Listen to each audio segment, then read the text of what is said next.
কখনো কি মনে হয়েছে তোমার জীবনটা যেন একটা রিপিট মোডে আটকে গেছে?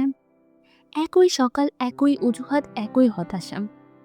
তুমি জানো তোমার ভেতরে আরো অনেক কিছু আছে, কিন্তু সমস্যা একটা, তুমি বদলাতে চাও কিন্তু বদলানোর কষ্টটা নিতে চাও না। আজ একটা সোজা প্রশ্ন, তুমি কি সত্যি 30 দিন নিজের উপর বিনিয়োগ করতে প্রস্তুত? তাহলে শুরুতেই আগামী 30 দিন কোনো স্নোজ না, ভোর 5টা বা 6টার মধ্যে উঠবে। কারণ যারা দুনিয়ায় আগে দিন শুরু করে তারা দুনিয়ার আগে এগিয়ে যায়। ঘুম থেকে উঠে 30 minute no social media, no scrolling, শুধু তুমি, হালকা ব্যায়াম, ঠান্ডা পানি বা 5-10 মিনিট নীরব বসে থাকা। দিনের প্রথম জয়টা এখানেই। সকাল জিতলে দিন জিতবে, আর দিন জিতলে জীবন জিতবে। প্রতিদিন কাজ শুরু করার আগে 3টা গুরুত্বপূর্ণ কাজ লিখে ফেলো, যেগুলো শেষ না হলে দিনটা সফল না।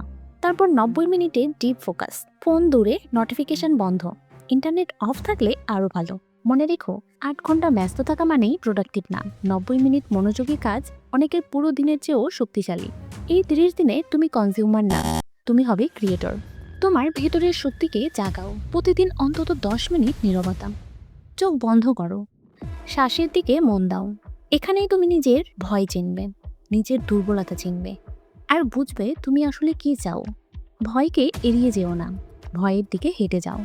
কারণ ভয় বড় হয় তখনই যখন তুমি বসে থাকো। কাজ শুরু করলেই ভয় ছোট হতে থাকে। এই 1 মাস জাঙ্ক ফুড খাওয়া কমাও, চিনি কমাও, আর পানি বাড়াও। 15 মিনিট হাঁটা বা ব্যায়াম তোমার মুড বদলে দেবে। শরীর শক্ত হলে মস্তিষ্কও ধারালো হয়। রাতে ছোট্ট একটি অভ্যাস তৈরি করো, ঘুমানোর আগে একটা ছোট্ট ডায়েরি লিখো। আজ কি ভালো করেছো, কোথায় উন্নতি করতে পারতেন। এই ছোট্ট অভ্যাসটাই তোমাকে আগের দিনের চেয়ে 1% ভালো করবে। 30 দিনে 1% করে বাড়লে তুমি আগের মানুষটাই থাকবে না। 1 মাস পর তোমার কাছে 2টা সম্ভাবনা। এক, তুমি একই জায়গায় দাঁড়িয়ে বলবে, ইস, যদি সেদিনই শুরু করতাম। আর দ্বিতীয় অপশান, তুমি আয়নায় তাকিয়ে বলবে, আমি পারি। সিদ্ধান্ত এখন তোমার। 30 দিন, কোনো অজুহাত না, কোনো অপেক্ষা না, আজই শুরু করো। যদি এই কথাগুলো তোমার ভেতর একটু আগুন জ্বালিয়ে থাকে, তাহলে এটা শুধু দেখেই থেমে থেকো না, নিজেকে চ্যালেঞ্জ দাও, আর যাকে দরকার তার সাথে শেয়ার করো।